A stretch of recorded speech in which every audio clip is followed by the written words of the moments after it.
Dead End Hip Hop album review, Megan the Stallion, Suga. Before we get into the review, y'all already know, man, there's no politics, no BS.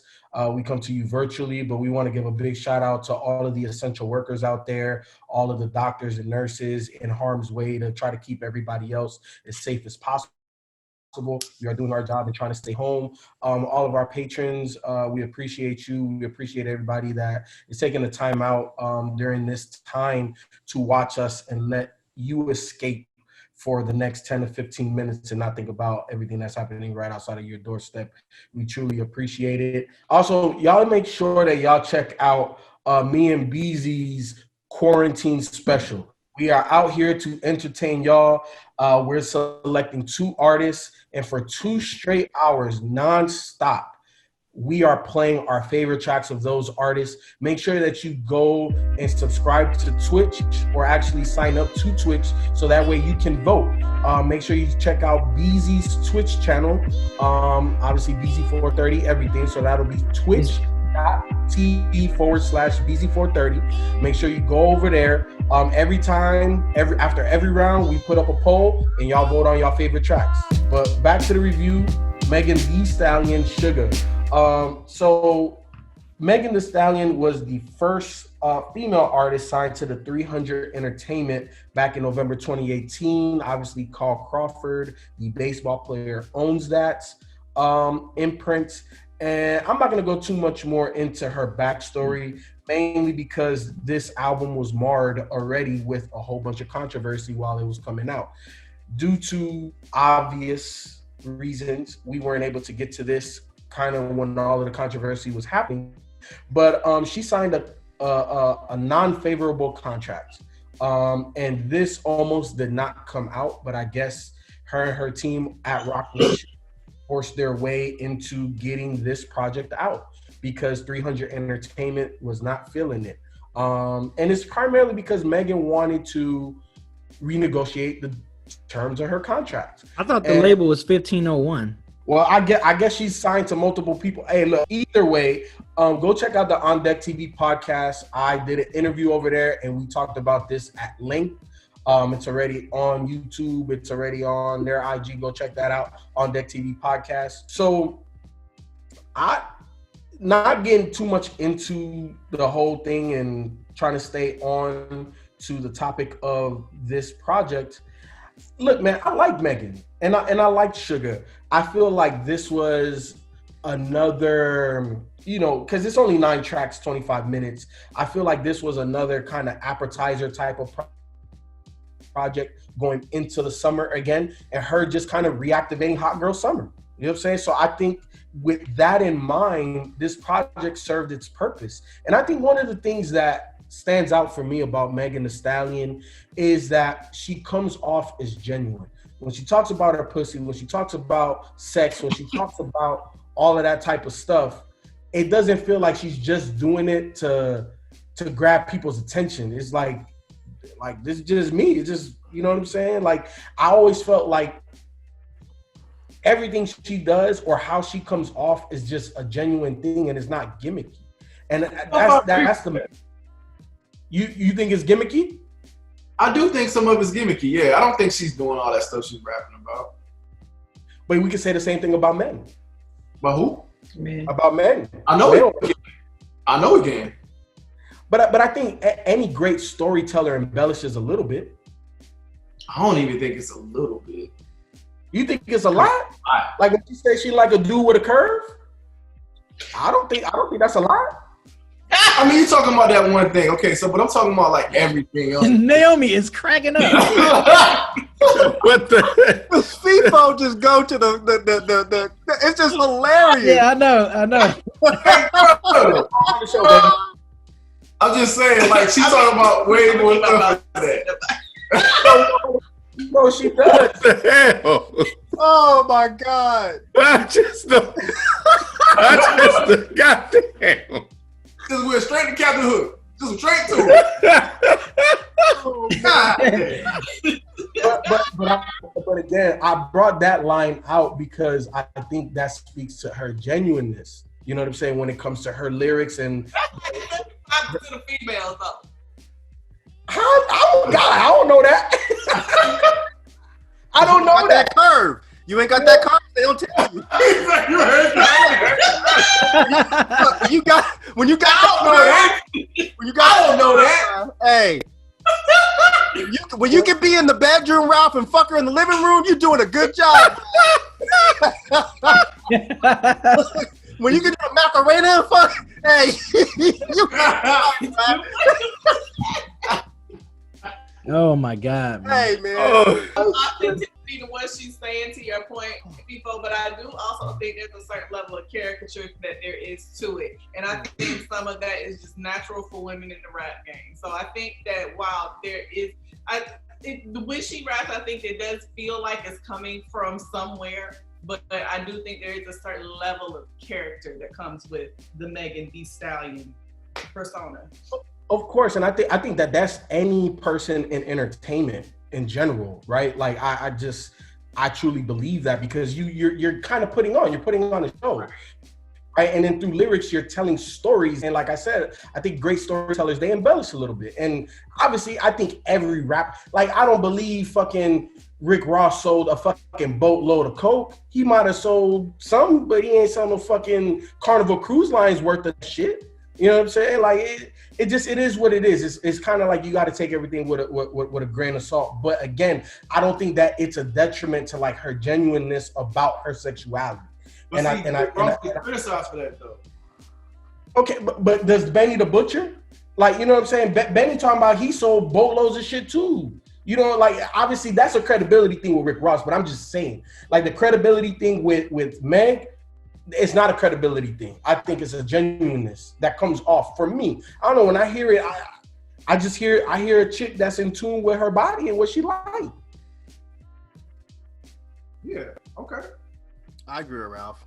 Yeah, I don't disagree with you. I'm just saying that when you said that you thought it was authentic, I don't think it's as authentic as you're making it sound.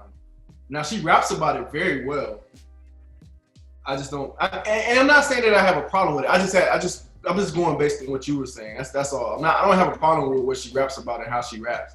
It's just that just when you said it, it kind of triggered that thought. It's about as authentic as everybody else in the rap. Yeah, basically. I think she's pretty authentic if you're talking about her sex positivity. Mm-hmm. If you're talking about the scamming and all that, that's a different story. But it seemed like Ralph was more speaking to her about her being very positive about her body and like, yeah, if she wants to fuck a dude, she's gonna fuck a dude. I definitely believe her on that.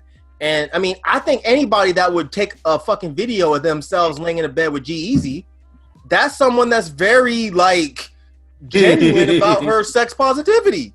That's not something that usually a woman like of her status would brag about. I don't think she's really robbing dudes and all that shit. That's what I'm saying. I said that part. Like, that's the part I'm talking about. Not necessarily like, she might like, fucking. Okay, cool. Yeah, she a college student that's about to graduate with a college degree. You could tell that she got a good head on her shoulders. Yeah, I agree with you for the most part, man. I like Megan. I mean, I get why you say that, because she raps about it with ease, right? Like, it comes out like that. Like it's like she raps about it well. Like she that's her lane, like for real. Like she's doing it really well.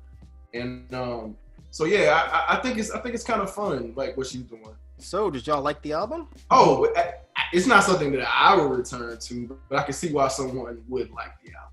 I like the album because I think she's reactivating Hot Girl Summer.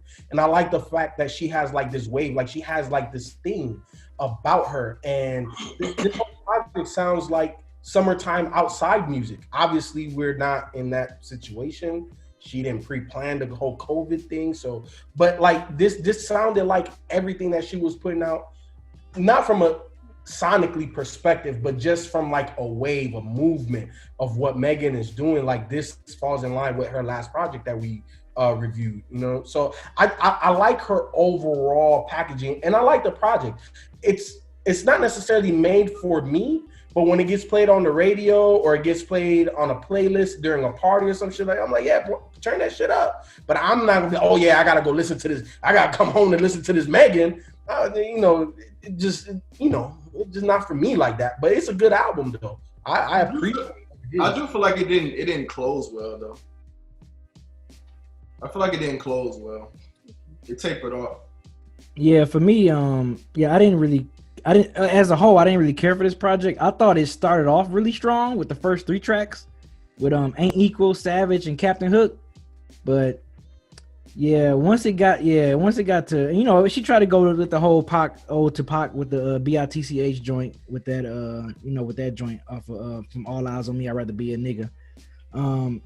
Rich, didn't care for Rich. Once she started getting to that whole singing auto-tune-ish, like those last 3 tracks, man, that really just kind of took a turn for worse for me. And me personally, I don't think she shouldn't go with that singy auto-tuning type stuff, man. Like that's definitely not a strong suit. That's not her strong suit at all. Like them first 3 tracks, I thought I was like, okay, I mean, because she was very confident. She was rapping very. I mean, she was especially Savage. She was, even though it turned into a damn challenge off of IG, but the actual song itself is really dope. I think the song is really dope because it really shows Megan at her most confidence on the mic, which I like. I like that about Megan, is that the fact that she oozes out confidence when she's on the microphone, man, and it shows like a little aggressive on the Captain Hook joint. It was aggressive along with her confidence and bravado. But yeah, like I said, after that, man, Hit My Phone, that she tried to get like a little West Coast vibe with Hit My Phone joint. What's that with featuring Kalani? Yeah, it was okay. You know, BITCH was Rich. Yeah, like I said, definitely after BITCH, Rich stopped playing, Crying in the Car, and What I Need was just like, like no, Megan, don't. And I understand if she was trying to do something maybe different, you know, trying to do something different with her vocals or do something different with her singing hooks and stuff more, maybe trying that lane. I don't think she's good at that particular part. That's, like you said, Rod, that's not her strong suit. So the last 4 tracks of this EP album, whatever you want to call it, it messed it up for me. Like I said, because she started off, in my opinion, she started off strong with the first 3 tracks. When I first heard it and I first saw it pop up because of all the controversy and stuff, I thought it was like a throwaway album. Like, you know how like artists do that to try to get out of deals? Yeah. So when I first heard it, I had that in my mind. So well, she was trying to push this out though, right? Like she was trying. I'm talking about when I first heard it. Yeah, Got you. I didn't see that. But then, you know, so I really, really was just like, man, what is this? The first time I heard it. But then, you know, I put it on a couple other times. I'm like, okay, I can see how people can rock with that and this. But like I said again, towards the end of this thing, it just took a turn for the worse. Mm-hmm. Like for real. When this started, I was like, oh shit, I'm actually gonna like this. And I'll give it the first 4 tracks. I did like Hit My Phone, with the exception of Kalani. I didn't like her hook. Okay. But I like that beat a lot, and I like the way she was rapping on it. Had kind of like that old school feel to it, so it was cool. The West Coast, that old school West Coast. That kind of old school West Coast thing. It was cool. Ain't Equal, I liked a lot. I thought that shit was fucking crazy. Damn, it was. And even on Captain Hook, like the way she was flowing over that beat was incredible. But when it got to Bitch, I was just like, nah. And then Rich, I don't really see the point in having a 1.5 minute long song. Stop Playing, nah. Cried in the Car, nah. What I Need, nah. So it was like, why would you start a project off so strong and finish so poorly? I think it's because I think Rod just said that it sounded like a throwaway album. I think it kind of was, because what I was reading is, I believe this was supposed to be like this big come out album, but this turned into an EP, and she's apparently releasing another album after this. So what this sounded like to me was she had a good solid 4 or 5 songs, and then she just rushed the other 4 and then just shit this out as an EP. And I'm not like a Meg the Stallion fan, you know, I don't know much about her like that, but I was actually seeing myself really enjoying an album until it hit that 5th track. Yeah. And it took such a hard turn. And when I think it was Feefo that just said, you know, I get why she would do the kind of commercial thing. And I do too, I get it. But at the same time, it seemed like she didn't need to, because she was doing very well without having a bunch of auto-tune singing Right. songs. So it's like, why would you do that? I don't get it. Put it out there on the EP. See how the people respond to it. They like it, cool. We'll do more for the album that's coming later. You know what I'm saying? If they don't like it, well then, okay, we'll, think of something else on the album. She's still too early in her career to do that. I mean, don't get me wrong. She's super strong right now, and she is that bitch on the radio. But I mean, she really just came out. I think it's still too early for her to be seeing what the people like on an album like this. Yep, I was gonna say the exact same thing. It seems like a really odd time to be testing stuff, since she's still new and she's really, really, really hot off of what she was already doing. So it's like, why bother testing a completely different sound now when you're already hot off a sound that you can do very well? I think that was one of the things that I found interesting about this project. I like Meg the Stallion. I don't like this version of Meg the Stallion. I like rapping Meg the Stallion, like the first track, Ain't Equal, and Captain Hook. I like when she does that sort of stuff. But I found it interesting that she was experimenting with West Coast sounds initially, and then she flipped it and did Atlanta sounds toward the end of the album. And considering all the controversy that she went through, when you go through something like that and then you drop a project, it needs to hit. And I don't feel like this hit. I feel like the only thing that hit was Savage. And I think that became a thing mainly because of the challenge that became this big viral sensation that went everywhere. So you couldn't get away from it. But overall, like, I don't know if this will work for her. She does sound good over West Coast beats. The Atlanta stuff, Crying in the Car and What I Need, is an absolute no. And you know what's crazy? Never do that again. And you know what's crazy? The last few joints that we kind of come into agreement that we didn't like, they're produced by Neptunes and Timbaland. I meant to say that. Yeah. Really?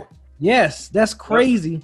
That's crazy that the songs that we hate the most are produced by, are considered iconic producers in this hip hop culture, and they gave her some bad tracks. But nah, it wasn't their fault. Like, they didn't tell her to auto tune them shit. Oh yeah, you know what? You're right. I'll take that back. Yeah, because the beats weren't bad, right? They were kind of mediocre, right? Yeah. Yeah, you know what I'm saying? Yeah. But yeah, she definitely made it worse. You're right, Myke. Yeah, it's not their fault. But yeah, she was doing that whole auto-tuning stuff. I don't know what. I can't believe Timbaland and Neptunes and them. The thing about Hit My Phone, because I really didn't care for that. But what I will say is that is a good radio song. The hook is catchy, and there's just a feel that it has to it that I think if she got the right people behind it, and Kalani is a name that people know, I think it could do well for her. But like, stop playing with Gunna. Like, I like the beat on that one. I think as an Atlanta thing, I thought the flow, the way she was rapping was cool, but it's just not her. Like, that's an Atlanta thing. Like, let them kind of do that. Nah, Ken. So a couple things that I kind of disagree with. Okay. So More Than Savage hit, right? And I think Megan, because she's such a commercial artist, that the way she's gonna get judged is like, how many hits does she have, right? And BITCH is on the radio. Savage is on the radio. Yeah, but that's a Tupac song. I feel you, but still though, like, it's on the radio. These kids don't know that. Yeah, the kids don't know that. We know that. Kids don't give a damn if it was Tupac's song. This is their introduction. Savage is on the radio, and I also agree that Hit My Phone could be on the radio. And I think that that's how Megan's career, just like Nicki Minaj, just like Cardi B, just like all of the other women that cross over into that commercial side of hip hop, they're going to be judged on how many hits you have. And she got, even though we may not, the consensus as then in hip hop, I like the project. but you know, y'all don't like the second half of this joint. The people that are in tune with Megan like this shit, bro. I didn't think people were liking this project. I will say I haven't heard my kids playing it like that. Now, when City Girls came out, it was all over my house. But this one, I don't know if it's getting as much traction as she may have anticipated it to get, personally. Yeah, because you got to think about it. Like, when we reviewed her last album, we actually had a lot of people asking us to review it. I don't think I've seen anyone ask us to review this. And for all of the people that had her back, from what it seemed, fans and industry alike, you know, you gotta give them like something that they'll be proud of. And while there are some hits on here, and I'm just gonna defer to you, Feefo, because I didn't see much of that, but you know, I've been not paying that much attention as of late. So if these songs are popping and hitting the way you say they are, then I guess they are working. But the initial response that I seen when this thing came out was that it was flopping. Bitch is good on the radio though. Like I will say that and Savage is hitting on the radio. Like even though it may not be playing the way other stuff was, it still is getting radio play all the time. Major. It's like you can't go an hour on the radio without hearing one of these songs. Like, and that's why I'm saying she's popping. And also, I saw her first week album sales. She did basically 44,000 the first week. Is that good? I really I don't know if that's good. Yeah. I think with everything happening, it's decent. Obviously, I think she could do better. Like I think her brand is bigger than 44,000, but it's a lot better than a lot of artists that come out first week nowadays. So can I speak as a Megan fan? I honestly like this album better than the last one, just because I felt like her subject matter was a little bit different. She tried to switch it up a little bit more on this album, and things that I didn't like about the last one, she like kind of changed on this one. However, I don't remember the last half of the album. Like I stopped at bitch. Yeah, so I mean, because it got that bad, because it was that bad to you, or it's just nothing about it was memorable to me after that point. Mm-hmm. So like with this thing, it just started to sound like a lot of the same. So because I honestly wasn't even gonna review this. I was like, I don't really know how much I have to add because I don't remember half of the album. Like I will replay the first half, several times, and I'll go back, like, especially when I'm cleaning the house or something. It's good music to keep you upbeat, but right. Yeah, I don't think I'm her average fan either, though. Gotcha. And you're probably not who she's marketing towards either. Right. So yeah, I'm curious. I don't know any of those people, but I'm curious to see how they're receiving this project. Give me Savage, Captain Hook, BITCH. Give me Ain't Equal, Savage, and Captain Hook. Same. Give me Ain't Equal, Savage, Captain Hook. Ain't Equal, Savage, Captain Hook. Ain't Equal, Savage, Captain Hook, and bitch. You did your Feefo. 1, 2, and 3. Ain't Equal, Savage, and Captain Hook.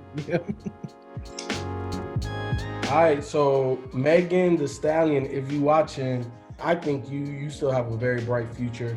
I don't know what your label contract situation is, if it'll get resolved, this, that, and the third. But I like you as a rapper. Like I said in the beginning, I love how genuine and authentic you come off.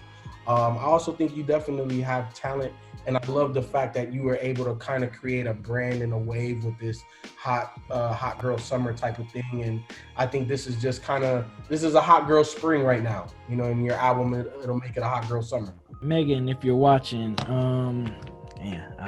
don't know what to say on this one. Yeah, like I said, I guess good job on the first 3 tracks that I really enjoyed. That's, like I said, that's the MCing part I want to see if you do a lot more, the type of music I want to see you do a lot more. I'm not a huge fan of you doing the singy hook stuff, but I wish you the best in your next. And I hope whatever label situation you in right now, I hope you got that straightened out, whether it's with Rock Nation, 1501, whatever. I just want you to come out with a more focused project. I feel like this project wasn't really focused. So, and I feel like you can make that good focused project I think that can get a positive review from all of us, all 4 or 5 of us on here. Megan, if you're watching, I am still a fan of yours. I think the fact that amidst all the confusion and conversation and controversy that you were still able to put out a project that half of it was interesting is enough. And the fact that people aren't completely turned off is enough to make me excited to see what you do once you get all of that squared away and you're able to make a project without all the excess baggage. I think that even though half of it sounded like wasn't necessarily what I wanted to hear from you, I still like the progression that you're making, and I hope that you get this situation cleared up so that we can get a fully formed, focused project from you. So keep it going, girl. Yeah, what she said. I think it's cool, man, that you're able to create these type of social movements with your music. With Hot Girl Summer and Savage Challenge, you really get a lot of people behind you virally. And I think that's really, really dope. And I think that's really, really hard to do. That shows that there is a demand for the music that you create and the content that you create. So far, everything is working, and keep up the good work. We'll see what happens from here. Megan, if you're watching, I don't really have much to say. I know I'm not your intended fan base. I know I'm not someone that you're marketing your music towards. But since I'm here, yeah, I think this was a very top-heavy project. I can't tell you to keep up the good work because this was really not a good project. I don't think that 5 out of 9 songs is a good job. But if your fan base is digging this, go with that, you know. I would like to see you do more of what you did on those first 4 tracks on your next project, but if the people that you're actually trying to reach are bigger fans of that stuff that you were testing, hey, then the test worked. So, yeah, I still think you're a fucking dope rapper. I think the way you ride a beat is great. You're just not a strong singer, and I don't think that the auto-tune thing is your lane. So those are my thoughts. Take it how you want, but much success, I guess.